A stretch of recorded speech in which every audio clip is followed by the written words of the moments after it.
Are you ready? Yay! Tout est bon.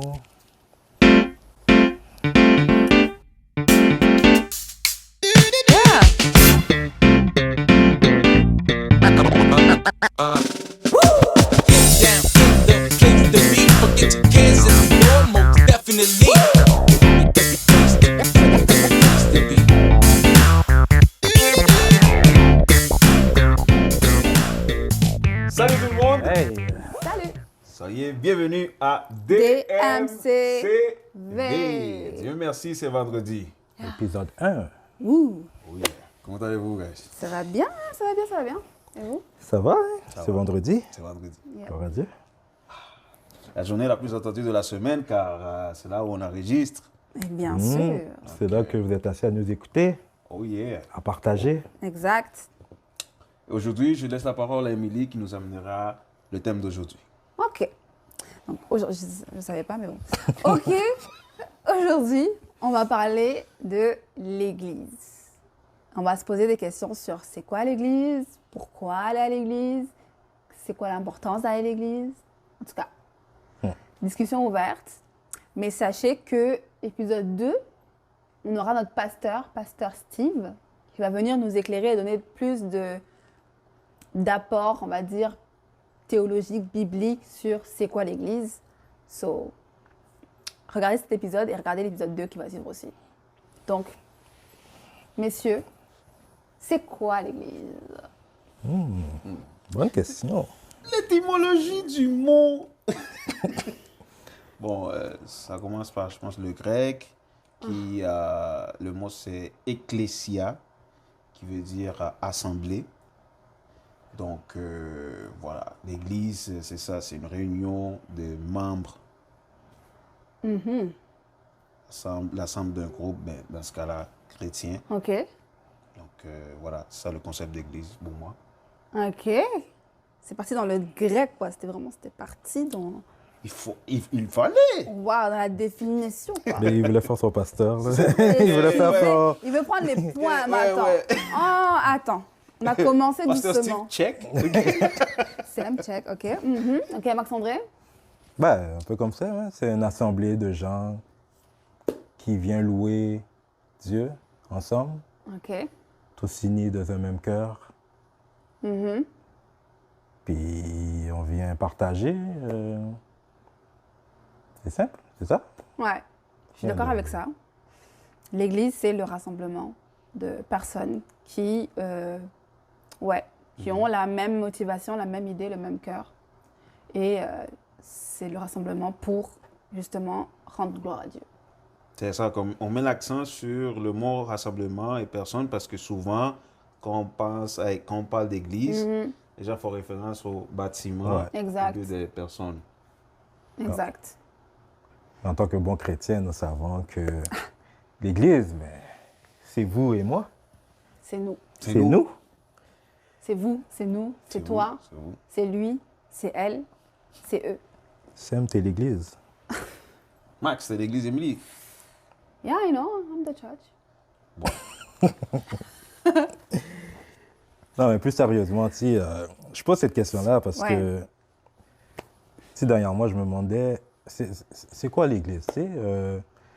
Déjà, pourquoi je vais à l'Église? Ouais. Parce que beaucoup, je parle peut-être chrétien, quand moi j'ai grandi dans l'Église, je ne sais pas pour vous. J'ai toujours eu l'habitude de juste me lever un dimanche matin, de m'habiller propre, puis d'aller à l'Église. Ouais, c'était la routine. C'est une routine. Puis il y en a d'autres qui viennent à l'église, peut-être pour d'autres raisons que la routine. Peut-être qu'il y en a qui viennent pour, justement, parce qu'ils aiment ça être avec du monde.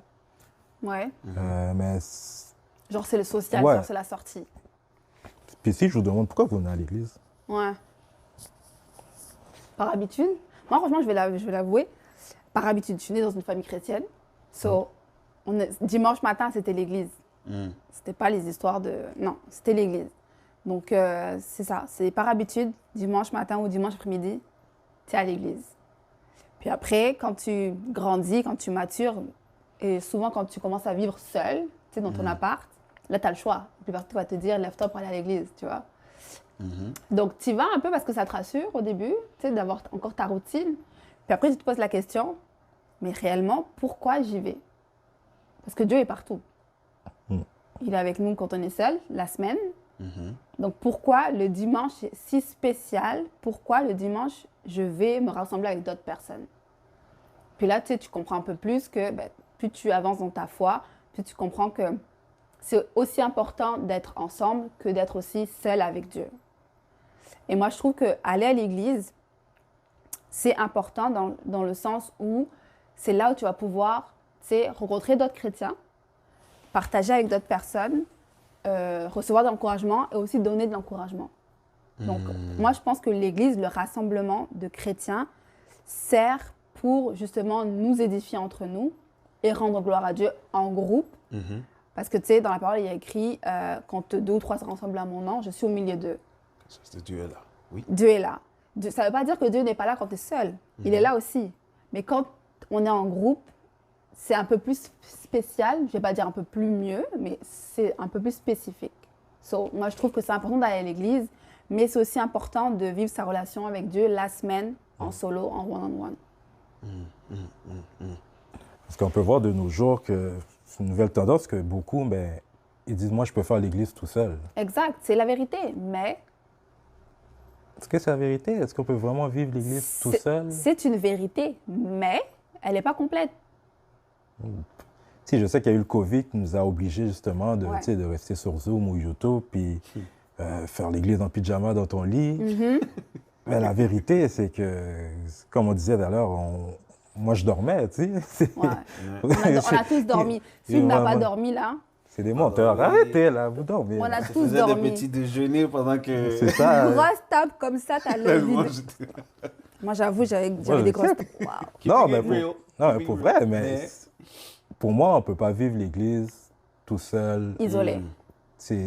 Tu pars trop, en fait. Oui, c'est sûr que tu ne vis pas l'Église, tu vis ta foi. Seul, mais le fait de vivre l'Église, quand on dit vivre l'Église, c'est forcément vivre avec du monde. Communauté. C'est en communauté. Mais moi, je trouve que, OK, le COVID, ça a été compliqué, mais il y a eu des bénéfices de l'Église en ligne. Moi, franchement, avec le COVID, ça m'a permis de me retrouver, de rentrer en moi-même et de me poser la vraie question. Est-ce que, avec l'Église, est-ce que je crois en Dieu sans mon Église? Est-ce que je peux tenir debout sans mon Église?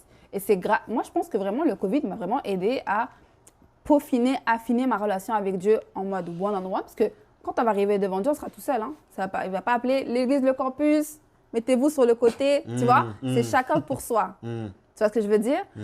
Mais le fait d'être à l'église, d'être entouré avec d'autres personnes, c'est un plus qui est nécessaire. Je ne dis pas que tu peux l'enlever, mais il ne faut pas juste avoir ça.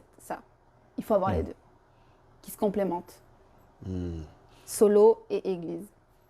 Ouais, c'est absolument nécessaire de faire ce développement personnel, grandir dans la foi et tout seul, car quand on se rassemble, ça fait en sorte que tu peux aussi partager tes dons, ce que Dieu a placé en toi, le mettre à disposition, au révéler. service de l'Église. Donc, c'est certain que les deux, c'est nécessaire. Se complémentent.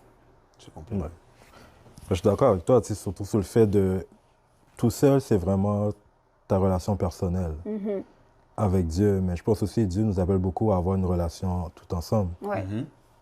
On parle beaucoup qu'on va être au ciel, mais quand on va être au ciel, On sera tous ensemble. On sera tous ensemble. Tu ne peux pas me dire, il y a un culte demain, Dieu va être là, mais moi, je vais rester chez moi, puis je... Les gars deviennent, sortent de ton lit. Non, mais pour moi, il faut avoir la bonne équilibre, mais c'est important d'avoir une assemblée. On parle de trouver déjà une bonne assemblée. Une chose qui est importante, c'est quand tu as ta relation avec Dieu, personnelle, que c'est là aussi que tu peux trouver une bonne assemblée. Parce qu'on va se le dire, de nos jours, c'est malheureux, mais quand je parle à des gens qui ne sont peut-être pas chrétiens, qui ne vont pas à l'église, première chose qu'ils vont me dire, les églises, c'est tout, ils sont là pour te voler ton argent, te manipuler, tout ça. Puis, il y a beaucoup de gens qui sont des mauvaises églises, on va se le dire. C'est malheureux. Mais quand tu as justement cette relation avec Dieu, que tu connais Dieu, tu sais. Tu connais le caractère de Dieu. Donc, tu arrives à le reconnaître dans l'Église. Ouais, tu arrives à le reconnaître dans l'Église. Alors, quand tu es un mauvais pasteur ou une mauvaise ambiance, tu le ressens tout de suite, hein, que tu ne restes pas là. Exact. Puis, c'est très important, comme tu disais, la relation personnelle. Puis, on encourage aussi la relation de groupe. De groupe. Tu sais, c'est comme puis- si c'est genre ta relation personnelle va être genre activée en groupe. Tu sais, il y a une sorte de niveau supérieur. Tu sais, c'est comme, tu sais, quand on lit dans, je pense que c'est dans les actes, là, tu sais, quand tu as les disciples qui sont dans la chambre haute, tu sais, qui attendent et qui reçoivent du coup le Saint-Esprit, ben, c'est ça, le fait d'être ensemble, le fait de chercher d'être accordés sur la même longueur d'onde, le même cœur, c'est ça qui active le truc dans le sens où tu passes à un niveau supérieur quand on est en groupe. Ça, tu ne pourras jamais le trouver tout seul, tu vois. Donc, moi, je trouve que l'Église, quand je parle d'Église, c'est le mouvement, le rassemblement de chrétiens, c'est un activateur. C'est vraiment un activateur de ta foi pour toi. Puis quand tu rentres chez toi, tu es ressourcé et tu peux continuer dans ta semaine. Mais si tu mets ça de côté, tu vas rester au même niveau, je pense. Parce que Dieu t'appelle à nous frotter les uns aux autres, à nous challenger, parce que si tu restes chez toi confortablement, ben, tu ne vas pas avancer. Tu sais, quand tu es confortable, pourquoi changer? Pourquoi bouger? Tu vois? Pareil quand tu es à l'église. Tu sais, quand tu es confortable à l'église, là aussi, il y a... Justement, est-ce qu'on est trop confortable de nos jours? Est-ce qu'en tant que chrétien, en tant qu'Église, on cherche trop le confort? Ouais. Mais c'est un peu partout. Oui, mais est-ce que l'Église est appelée à être confortable? Tu sais? Ça, c'est la question. C'est certain que non. Ça, c'est malheureux parce que je pense que beaucoup, si même moi, on cherche toujours un confort. Tu sais? Oui. Dire, OK, je vais de mon église, il y a ci, il y a ça, il y a ça. Dès qu'il ne l'a pas, ben, On tremble. c'est ça, tu sais, on n'est pas content, il n'y a pas ci, on va aller voir une autre église, on va aller là, on va aller là. Au final, on ne fait rien, tu sais. Ouais, on cherche une église et on ne cherche pas Dieu. Ouais. Mais je pense que pour vrai, le confort, là, c'est aussi ça des MCV. On sort de notre confort. En tout cas, je ne sais pas pour vous, mais moi, parler devant une caméra, déjà juste parler. Ben, ouais. Déjà juste parler. Mais tu sais, justement, sortir de sa zone de confort, c'est une des choses qui m'a poussé à faire partie de le campus. Parce que quand je pense que c'est en 2018, la première fois que j'ai participé dans une réunion du campus, et juste avant, j'ai visité l'église évangile, puis j'ai vu que c'était grand, il y avait plein de gens. J'ai dit, OK, voilà, c'est sûr que tout est établi ici. Ouais. Donc, ça va prendre du temps sûrement pour connaître les gens, pour voir où je peux aider. Mais quand je suis arrivé au campus, j'ai dit, OK, nice, OK. Je vois qu'il y a un mouvement qui commence, il y a quelque chose, je veux en faire partie. Puis voilà, c'est certainement ça. J'ai sorti complètement de ma zone de confort parce que j'ai commencé à faire des activités comme gérer le PowerPoint et tout ça. Ben, je le fais encore. Mais c'est ça, c'est des choses que je ne faisais pas. Puis voilà. Que tu n'avais pas l'idée, tu sais, pour toi, l'église, tu allais plus pour recevoir, tu sais, dans une grande assemblée, tu sais, te fondre dans la masse, tu arrives, ça chante, tu reçois ta parole, tu rigoles avec 2-3 personnes, tu rentres chez toi. Sauf que là, maintenant, tu sais, au campus, c'est comme si tu n'as pas le choix de participer. Et même quand tu participes, là, ça te challenge dans le sens où, OK, en fait, l'église, je ne suis pas juste là pour recevoir. Je suis aussi là pour avoir une action. Et je sais que mon action a un impact fort sur d'autres personnes. Parce que, tu sais, la projection, on fait de la projection. La projection, ben, ça a un impact, qu'on le veuille ou non, sur les autres. Oui. Tu sais? Donc, si déjà nous, on est bancal, tu sais? Donc, je trouve que c'est... Participer à l'église, c'est un plus. C'est un sacrifice, c'est un plus. Tu sais? Parce que c'est sûr que, tu sais, quand tu participes, quand tu es à la louange, il y a des choses que tu peux manquer. Ça te demande plus d'efforts, ça te demande plus de choses. Mais tu sais, ça te... Comment dire? Tu es heureux parce que tu sais que tu rends gloire à Dieu par ton service. Par ton service, exactement. Tu vois? Tu sais que ce que tu fais, même si peut-être que des fois c'est compliqué pour toi, mais ça aide quelqu'un. Tu vois? là, tu as joué le drum, tu l'as bien joué et ça a peut-être amené quelqu'un à, tu sais, à arriver quelque part.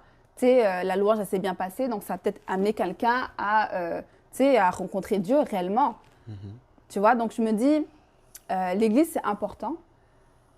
Que tu sois membre de l'Église ou, j'allais dire travailleur, bénévole, on n'est pas payé. Pour l'instant. Mais que tu sois Oui. bénévole ou juste assister, il faut y aller. Tu vois, il faut y aller et il faut se challenger. Parce qu'il ne faut pas juste aller, OK, c'est mon église, je sais, j'ai ma place, c'est là, je m'assois là. Tous les dimanches, je vais m'asseoir là. Tous les dimanches, je vais parler avec cette personne. Il faut changer. Il faut te... C'est ça, sortir de ta zone de confort. Parce que si tu ne sors pas de ta zone de confort, tu ne vas jamais avancer et découvrir ce qu'il y a réellement à trouver, tu sais, les trésors. Tu sais, les trésors, tu ne les trouves pas là. Il faut que tu creuses, il faut que tu cherches pour trouver le trésor. So, moi, je vous dis, aller à l'église, c'est bien, mais rester confortable, c'est qu'il y a un problème. C'est au moment où tu deviens trop confortable, c'est qu'il y a un truc qui ne marche plus. Pour moi. Je pense que une des premières étapes, sortir de ce confort-là, je pense, c'est de déclarer que je suis chrétien et que j'aime Jésus. Surtout pour des jeunes, je pense, en tout cas moi, dans ma jeunesse, je pense que c'est une des choses les plus dures que j'arrivais pas à faire. Tu sais. De te outer, genre. Ouais. C'est parce que ma zone de confort, c'était de me fondre dans la masse, Exact. de suivre le mouvement. Puis suivre Jésus nous amène à marcher à contre-courant. Exact. Souvent, et justement, quand tu dis que tu es chrétien, surtout quand tu La es jeune, jeunesse, et les gens et te fixent comme, ils te ok, catégorisent, fais une erreur, puis tu vas voir. Là. Yeah! Oui. Genre, ils attendent que tu sois genre C'est ça. parfait. Sauf qu'on n'est tous pas parfaits. Même si on fait des erreurs, je pense, juste le fait de le déclarer, honnêtement, c'est beaucoup, c'est un grand pas.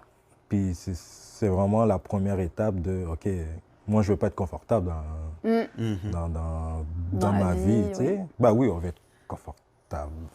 On a un certain confort en être chrétien au Canada quand même. Oui. Tu sais, on ne va pas se faire décapiter parce qu'on a une Bible, tu vois. On est au Canada. C'est sûr que dans d'autres pays, c'est un peu plus chaud pour eux, tu vois. Mais pareil, c'est dur pour nous de se outer, comme on dit maintenant, là. De déclarer qu'on est genre chrétien. Parce que tu sais, tu as le regard des gens, tu peux perdre des amis, tu peux te sentir un peu plus seul. Tu as des gens qui vont te juger parce que, c'est pas tout le monde qui va comprendre que tu crois. Et surtout que tu crois en Jésus, tu vois. Parce qu'il y a des croyants, tout le monde est croyant en ce moment. Tout le monde croit quelque chose. Mais j'ai l'impression que de croire en Jésus, c'est comme... J'ai pas le mot, mais c'est... C'est comme... Tu sais, tout le monde croit en plein de trucs, mais tu sais, quand tu déclares que tu crois en Jésus, là, on te regarde en mode, OK, mais... Parce que tu sais, c'est associé à être triste, à être pauvre, à être... tu sais, de ce que je ressens, c'est vraiment associé... À être chrétien, c'est associé à être... je fais rien, je mange pas, je bois pas, je m'habille pas bien, T'as pas de fun. j'ai pas de fun, tu sais. Alors que non, quand tu nous vois, tu sais que non. C'est DMCE, vous allez voir. C'est un mouvement complètement différent pour normaliser et croire en Dieu et déclarer justement qu'on croit en Jésus.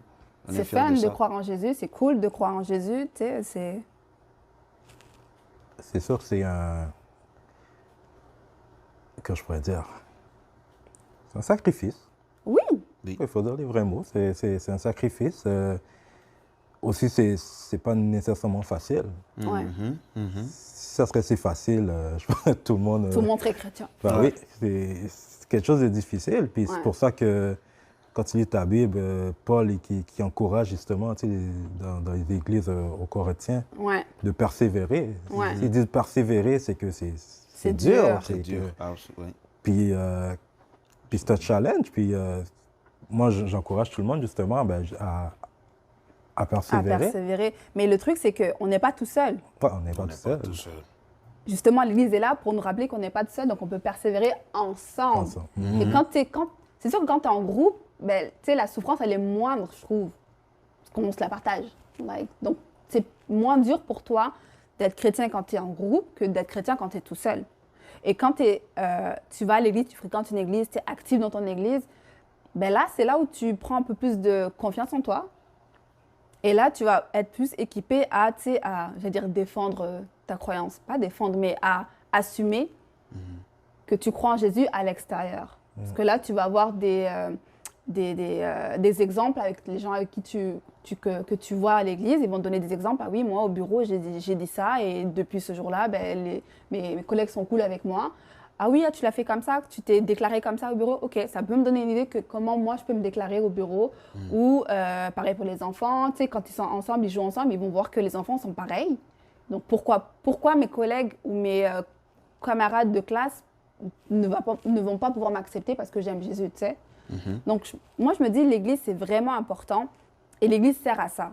Tu sais, elle sert vraiment à nous, j'allais dire à nous mettre en confort, mais tu sais, à nous rassurer, exactement. À nous rassurer que c'est possible de vivre dans ce monde et de croire en Dieu et d'être fier de croire en Dieu. Tu ne peux pas juste être fier quand tu es à l'église. Tu sais, il faut que tu sois fier lundi au lundi, là. Tu sais, il n'y a pas que dimanche où tu es fier, où tu fais des posts Instagram genre subliminaux.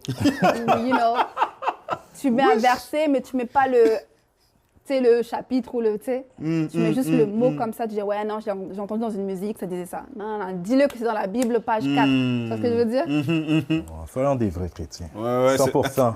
100%, ouais, tu sais, il faut qu'on soit radical, tu sais. Mais c'est compliqué. Tu sais, nous, on le dit, là, c'est fun, on est assis dans notre petit salon, tranquillement.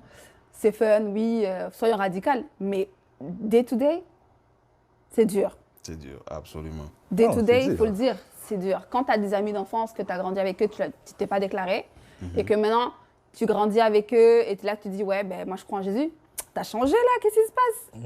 Tu sais, avant, on était ensemble, on faisait les 3, 5 coups, 400 coups, je sais pas combien il y a de coups, mais on les faisait ensemble.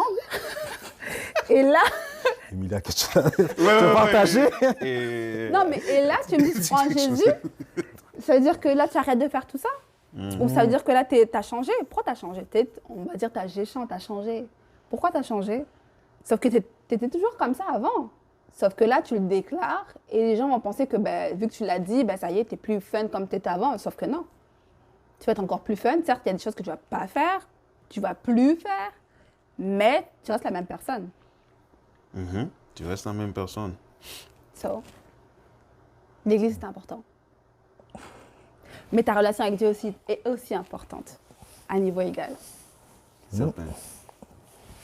Ben, j'ai aimé quand tu as dit surtout que des fois, en tant que chrétien, on pense qu'on est tout seul.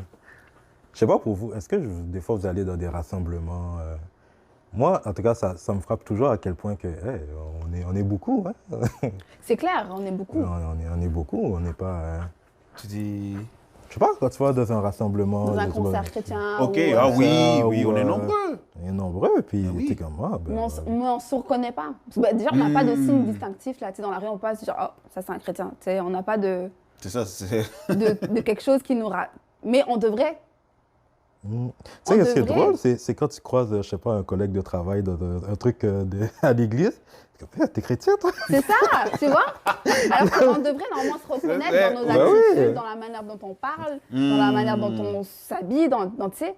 On devrait se reconnaître. Il devrait avoir des indices. Des indices que, ah ouais, elle est chrétienne, ou ouais, lui, il est chrétien, tu sais. Mais c'est, tu sais, je pense que la Bible parle les fruits de l'esprit. Oui.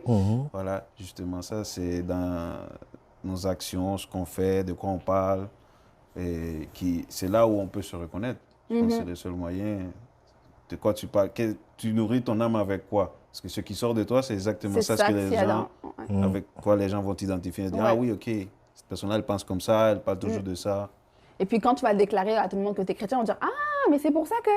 Tu sais, ils vont. Oui. Ouais, c'est le truc là. Ah, mais je comprends bien parce que. Mais c'est peut-être. Ah. Ouais, parce que j'ai Jésus dans ma team, c'est pour ça que. C'est ça qu'on parle de marcher à contre-courant, justement. Ouais.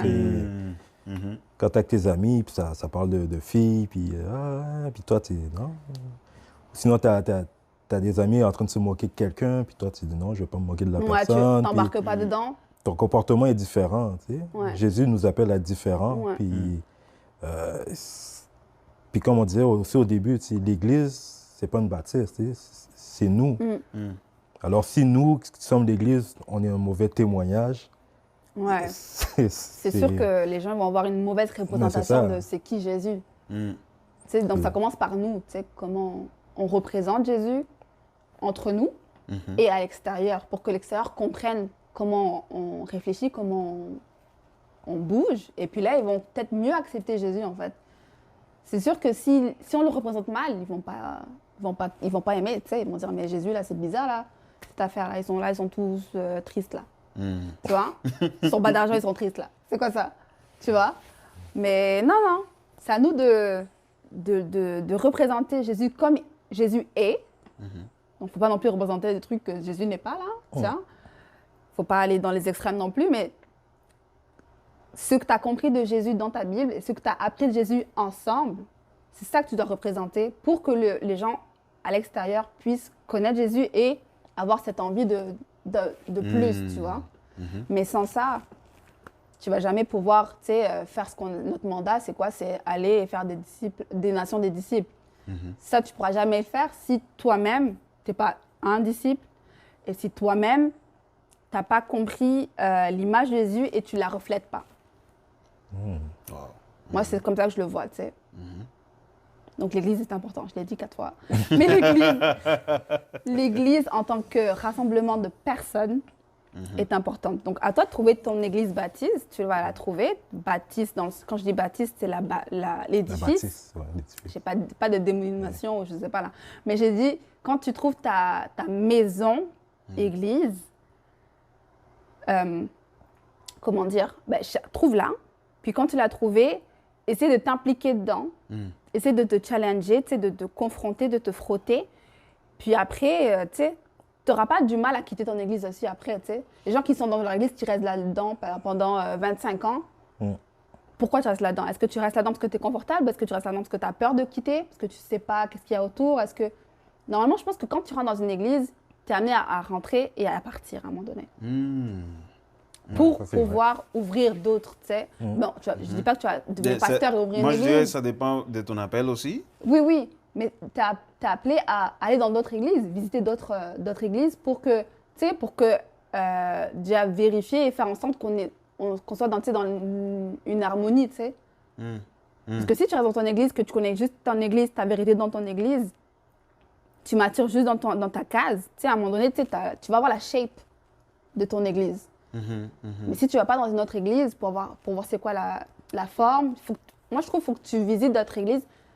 Mais comment dire? Mais c'est pas obligatoire. C'est pas obligatoire parce que il y a aussi des églises où justement les aînés qui sont dans l'église aident aux nouveaux à connaître un peu comment l'église elle marche. Et aussi ça aide aussi, je pense, au niveau de assemblée. Ça aide aussi quand il faut prendre des décisions clés à l'église. Donc, mais ça, c'est quand tu vas devenir genre un membre de ton église. Exactement. Mais au départ, quand tu grandis dans ton église, tu grandis, ça y est, ta relation, elle est plus forte en Jésus, tu as ta relation avec ton église. Tu dois ne pas te sentir genre obligé de rester. Et tu dois aussi ne pas te sentir avoir peur de quitter. Si tu as peur de quitter, c'est pourquoi tu as peur de quitter. En fait, je pense que l'Église t'amène à chercher plus. C'est ça. Puis peut-être ça peut arriver qu'à un certain niveau, peut-être Dieu veut plus pour toi, puis tu ne le retrouves pas dans cette assemblée-là. C'est qu'il va t'amener ailleurs. Pour moi, c'est ça, justement, de faire un changement d'église, un changement d'assemblée. Mais tu sais, pendant qu'on parle de ça, pour finir, beaucoup, on va marcher à gauche, à droite des églises à cause de blessures. Ouais. Tu sais, je pense à ces personnes-là. Puis la dernière question, ça serait, nos attentes, est-ce qu'ils sont envers Dieu ou envers les hommes? Surtout pour les personnes qui fréquentent l'église ou les personnes qui veulent fréquenter une église, est-ce que tes attentes, quand tu vas aller dans une nouvelle assemblée, c'est envers Dieu? Ou tu vas y aller parce que, je ne sais pas moi, le pasteur, il est jeune, il est cool, ou peu importe, la louange est bonne. T'sais, oui, c'est tous des points que je ne dis pas qu'ils ne sont pas importants, ils sont importants, que tu connais le pasteur, la louange. Ouais. Mais en premier, c'est j'y vais là parce que mes attentes sont envers Dieu, parce que je sais que Dieu a un rendez-vous pour moi. Si on en a parlé, c'est quoi nos attentes envers l'Église? Si moi, je disais que c'est avec le temps que j'ai appris à développer mes attentes envers Dieu. Oui, au début, je venais parce que j'avais des attentes envers mes amis, tu sais, j'allais là, je rencontrais mes amis, on va parler, j'allais là. Aussi, je venais peut-être sans attente nécessairement. Si je venais à l'église par habitude, je n'avais pas d'attente, là. Je venais faire mes affaires, puis je rentrais chez moi après. Mais je pense que, tu sais, en tant que chrétien, c'est important d'avoir une attente envers Dieu que, OK, je me lève ce dimanche matin, je prends un temps de prière, puis j'arrive à l'église, puis Seigneur, aujourd'hui, dans l'assemblée, parle-moi ou utilise-moi pour toucher quelqu'un, tu sais. Utilise-moi pour... tu sais, on parle beaucoup de guérison, de... Je veux servir à quelque chose. Tu sais, je pense que trop souvent, des fois, on vient à l'église... Pour manger, recevoir. Ouais, c'est ça. Puis... Mais non, tu sais, tu peux venir à l'église pour que Dieu t'utilise. Puis je pense qu'il y a encore plus une grosse bénédiction là-dedans que Dieu m'a utilisé aujourd'hui. Tu sais, d'où l'importance du service. Tu sais. Dieu m'a utilisé aujourd'hui pour toucher un frère qui était dans le besoin. Dieu m'a parlé pour, je sais pas moi, donner quelque chose. Donner quelque chose, puis ça va aider le frère ou la sœur. Puis, non, c'est ça, que vraiment que nos attentes soient tournées vers Dieu. Ouais. Surtout, que ce soit pour l'Église ou pour notre vie quotidienne, que toutes nos attentes soient tournées vers Dieu, ouais. Quand c'est comme ça, je pense que c'est plus facile d'être focusé sur le fait de servir quand tes attentes sont vers Dieu. Parce que Dieu est parfait, donc sa parole va t'interpeller pour que tu puisses donner ce que tu as à donner, c'est-à-dire être un instrument pour l'œuvre. Ouais. Ouais, c'est important ça. Parce que sinon, tu sais, quand tu fais pour faire, tu vas être fatigué très vite. Tu sais, quand tu fais des choses et que tu sais même pas pourquoi tu les fais, ou ta motivation, ou ton but était genre mauvais, à un moment donné, là, tu vas t'essouffler. Alors que si tu le fais pour Dieu et que tu fais vraiment, vraiment juste pour Dieu, pour lui rendre gloire, je pense pas que tu vas être fatigué. Je pense pas que tu vas être tanné de le faire. Je sais pas, j'ai dit tanné, c'est un mot québécois. I'm shocked. C'est vrai que les gens ne savent pas d'où tu viens, hein, Émilie. Je suis française et j'ai dit tanné, là, mon passeport il m'a été enlevé. Du coup, voilà donc. Toulouse. Voilà, il ne faut pas donner trop d'informations. Mais oui. Je ne sais même pas le monde savent c'est où. Bon. Mais ouais, non, moi je trouve que c'est un sujet important à discuter. Donc moi, on vous invite à discuter aussi, à vous poser des questions, c'est sur le chat. Yes. Poser des questions parce qu'on va avoir notre pasteur Steve, le pasteur du campus, qui va venir pour l'épisode 2. Et il va nous apporter des éclaircissages. Je sais pas. J'ai perdu mon français, là. J'ai dit un mot en québécois, j'ai tout perdu. C'est tout perdu. Éclairement, éclaircissage. Il va nous apporter des points qui vont nous éclairer sur c'est quoi l'Église, l'importance de l'Église, son origine. Et puis, il va aussi répondre à des questions. Donc, si vous avez des questions sur l'Église, sur des trucs qu'on n'a pas développés ou des trucs que vous n'êtes pas du tout d'accord avec ce qu'on vient de dire, n'hésitez pas à l'écrire et Pasteur Steve va nous éclairer là-dessus. C'est beaucoup de pression pour le pasteur. Il est prêt. Il est pasteur. He's Il est built like pasteur. that. Eh oui. Il est pasteur. Est-ce qu'il est au courant? C'est certain. Dimanche, Est-ce qu'on l'a bon, invité? pasteur. Vendredi prochain, quoi? Ah, qui? C'est déjà. Vous savez déjà, rendez-vous vendredi prochain pour la partie 2 de cette émission qu'on parle de l'Église avec le pasteur Steve. Merci beaucoup, Émilie. Merci, Max. Merci à toi, Serge. Merci à vous. Et sur ce, on se dit à la prochaine. Bye! Ça dure combien de temps, ça va?